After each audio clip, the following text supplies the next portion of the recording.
Balangir sir town थाना निकट में दुर्घटना।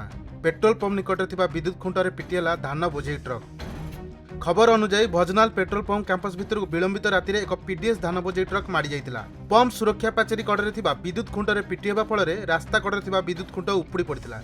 ड्राइवर बेपरुआ गाड़ी चलन एभली अघटन घटिथिबा कुहाଯାଉଛି। ଏହି ଅଘଟଣରେ ଇଲେକ୍ଟ୍ରିକ୍ ଖୁଣ୍ଟ ପେଟ୍ରୋଲ ଟାଙ୍କି କାନ୍ଥ ଭାଙ୍ଗିଥିବା ଦେଖିବାକୁ ମିଳିଛି। ତେବେ ଅଳ୍ପକେ ବର୍ତ୍ତି ଯାଇଛନ୍ତି ଚାଳକ। ବାଇପାସ୍ ନ ହେବା କାରଣରୁ ଏମିତି ଦୁର୍ଘଟଣା ଘଟୁଛି ବୋଲି ମତ ପ୍ରକାଶ ପାଇଛି। ପେଟ୍ରୋଲ ପମ୍ପର ଯାହା କ୍ଷତି ହୋଇଛି ତାହା ପୂରଣ କରିବା ପାଇଁ ଦାବି ହୋଇଛି। କାଲି ରାତିରେ ଆଜ୍ଞା ବେପରିଆ ଗାଡ଼ି ଚାଲାଣ କରୁଛନ୍ କି ମଦ ପାଣି ପିଇକି ଚଲାଉଛନ୍, ବାଇପାସ୍ ନାଇଁ नो एंट्री अच्छे से रातिर जेन पलि आउछन पूरा फुल स्पीड आउछन पूरा हमर से पंपर बाड़ा पूरा चढ़ीकि गाड़ी रही जाइए। भाई बोल क्या मेसीन मान के नहीं पिटी आउटे मेसीन मान कड़ी काଣା ହେଇଯାଇଥିଲା लाइट को सहित धरिक पलि आइए पूरा। गाड़ी तो बहुत डेंजर हिसाब से भाग्य भल कहीं मरी नहीं राति है बोली कहीं नहीं था ना केते जन मरी तार हिसाब नहीं न बाईपास तो जरूरी अच्छे गाड़ी लगी।